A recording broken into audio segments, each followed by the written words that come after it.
Սիրելի հեռուստադիտողներ, «Գոյամարդ» հեռուստասերիալի զարգացումները հասել են մի այնպիսի կետի, որտեղ յուրաքանչյուր որոշում կարող է ճակատագրական լինել բոլոր հերոսների համար։ Այսօրվա դրվագը լի էր անսպասելի բացահայտումներով, վերադարձերով և չափազանց հուզիչ տեսարաններով, որոնք մենք պետք է մանրամասն վերլուծենք։ Սկսենք Դավիթ պապիկի և Ավոյի լարված հեռախոսազրույցից։ Իմանալով, որ իրենց բացակայության ընթացքում Ավոն եկել է տուն, տարօրինակ կերպով է իրեն պահել Մանանի ներկայությամբ ու արագ հեռացել, Դավիթ պապիկը որոշում է զանգահարել նրան և հասկանալ, թե ինչ է այս անգամ մտածել Ավոն։ Այս զանգը իսկական շոկ էր Ավոյի համար։ Առաջին վայրկյաններին նա խառնվում է իրար, մտածելով, թե միգուցե Օլգան խախտել է լռությունն ու պապիկին պատմել է Վովայի հետ կապված ողջ ճշմարտությունը։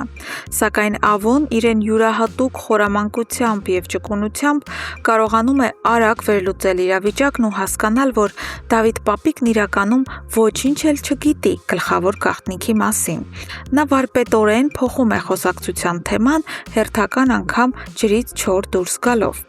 Մինչ ավագ սերունդը խճճված է հին մեղքերի սարդոստայնում, երիտասարդների կյանքում նույնպես լուրջ ճեղքվածքներ են առաջանում։ Նարէն Դավիթին տեղեկացնում է, որ գնացել է բանկ և վարկ է վերցրել իրենց ապագա բիզնեսի համար։ Դավիթին ամենևին դուր չի գալիս Նարեի այս ինքնագլուխ արարքը։ Նա վրդովված է, որ Նարեն նման կարևոր և ռիսկային քայլի է գնացել առանց իրեն վերջնականապես տեղյակ պահելու։ Սա լուրջ ահազանգ է նրանց հարաբերություններում, որը կարող է ապագայում վստահության մեծ խնդիրներ առաջացնել։ Բայց սերիալի ամենամեծ ցնցումը սպասվում էր Մանանի և Գրիշոյի ճակատագրական հանդիպման ժամանակ։ Փողոցում հանդիպելով, Մանանը վերջապես ասում է Գրիշոյին, որ հղի է։ Գրիշոյի արձագանքը էմոցիոնալ էր և անկեղծ։ Նա անչափ ուրախանում է, ասելով, որ աննկարագրելի երջանիկ է և աղերսում է Մանանին գոնե այսքանից հետո վերադառնալ տուն։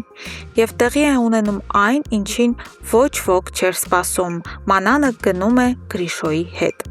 Արդեն մակունցների տանն իր ննջասենյակից Մանանը զանգահարում է Դավիթ պապիկին ու հայտնում, որ ինքը հղի է և վերադարձել է մակունցների տուն։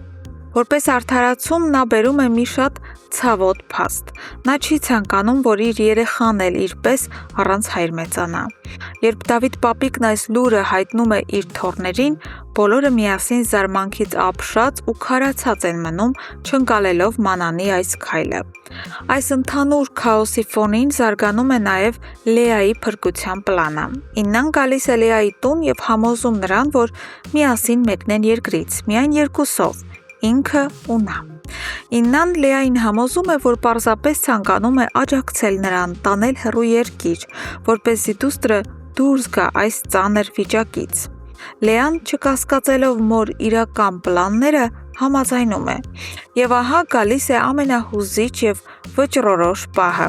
Թռիչքը գիշերն է։ Մենք տեսնում ենք Լեոյին, ով բոլորից գաղտնի դուրս է գալիս տանից և գնում օդանավակայան։ Իր բնակարանից դուրս է գալիս նաև Լեան և պատրաստվում է գնալ օդանավակայան։ Սա աննկարագրելի հուզիչ և սպասված տեսարան է, որը փշաքաղեցնում է։ Սիրելի հեռուստադիտողներ, օդանավակայանում որոշվելու է ամեն ինչ։ Ինչ եք կարծում, երբ Լեան օդանավակայանում տեսնի Լեոյին և հասկանա, որ մայրը խաբել է իրեն ու կազմակերպել նրանց փախուստը, կարող է արդյոք նա հաղթահարել խղճի խայտն ու հեռանալ Լեոյի հետ։ Անպայման գրեք ձեր վարկածներն ու սպասումները մեկնաբանություններում։ Մենք անհամբեր սպասում ենք ձեր յուրաքանչյուր կարծիքին։ Շնորհակալություն դիտելու համար։